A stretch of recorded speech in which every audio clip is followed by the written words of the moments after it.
আপনারা যদি ভুলে গিয়ে থাকেন সন্দেশখালির সেই ঘটনা, তাহলে আপনাদেরকে আবারও মনে করিয়ে দিই, এই বিষয়টি নিয়ে কিন্তু এখনো জোর কদমে সরগরম হয়ে রয়েছে রাজ্য রাজনীতি। সম্প্রতি কলকাতা বাসন্তী হাইওয়ে সংলগ্ন হারোয়ার ঘোষপুর এলাকায় একটি মাছের কোম্পানিতে রাজ্যের বিভিন্ন জায়গা থেকে এজেন্টরা চিংড়ি জাতীয় মাছ সরবরাহ করত।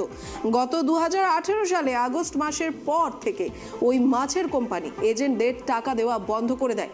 তখন সমস্ত এজেন্টরা এই মাছের কোম্পানির সঙ্গে মিটিং করে। সেই মিটিংয়ে উপস্থিত ছিলেন সন্দেশখালীর পলাতক অভিযুক্ত তৃণমূল নেতা শেখ শাহজাহান। তিনিও এই মাছের কোম্পানির একজন এজেন্ট হিসেবেই ছিলেন। সেই মিটিংয়ে সিদ্ধান্ত হয়েছিল কোম্পানিতে মজুত করে রাখা সমস্ত মাছ বিক্রি করে এজেন্টের টাকা দেওয়া হবে। সেই মতো শেখ শাহজাহান কোম্পানিতে থাকা সমস্ত মাছ নিয়ে অন্য কোম্পানিতে বিক্রি করে দেয়, আর সেই টাকা অন্যান্য এজেন্টদের না দিয়ে নিজেই আত্মসাৎ করে নেয়। আনুমানিক প্রায় 5 কোটি টাকা আত্মসাৎ করে নেয় ওই তৃণমূল নেতা। এমনটাই অভিযোগ তুলে ওই টাকা ফেরতের দাবিতে রবিবার কোম্পানির সামনে বিক্ষোভ দেখান এজেন্টরা। অন্যদিকে সোমবার সন্দেশখালীর বেতাজ বাদশাহ শেখ শাহজাহানকে সল্টলেকের সিজিও কমপ্লেক্সে ইডির দপ্তরে হাজিরা দেওয়ার কথা। প্রায় 23 দিন খোঁজ নেই শেখ শাহজাহানের, কিন্তু সেই শেখ শাহজাহান কি হাজিরা দেবেন ইডির দপ্তরে? এখন সেটাই লাখ টাকার প্রশ্ন হয়ে দাঁড়িয়েছে।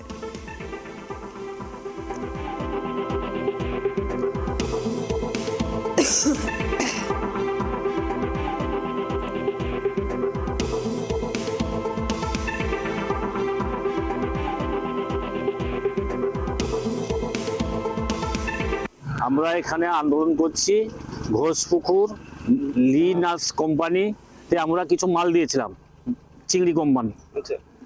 ঠিক আছে, 2018 সালে আমরা মাল দেওয়ার পরে 2000 আগস্ট মাস অবধি কিছু কিছু পেমেন্ট দিয়েছিল। আগস্ট মাসে থেকে পুরো পেমেন্ট আমাদের পুরো বন্ধ করে দেয়। তারপরে থেকে আমরা এক ফোঁটাও পেমেন্ট পাইনি। যে টাকাটা আটকে আছে, মূলত যে টাকাটা আটকে আছে আমাদের, ধর টাকা আটকেছে 57 লক্ষ টাকা টোটাল। আমার টাকা আটকেছে 57 লক্ষ টাকা। ওই টাকাটা পাইনি এখনো অবধি। যখনই আমরা এজেন্টকে চাপ দিই, এজেন্ট বলে কোম্পানি দিলে আমরা পেমেন্ট করব।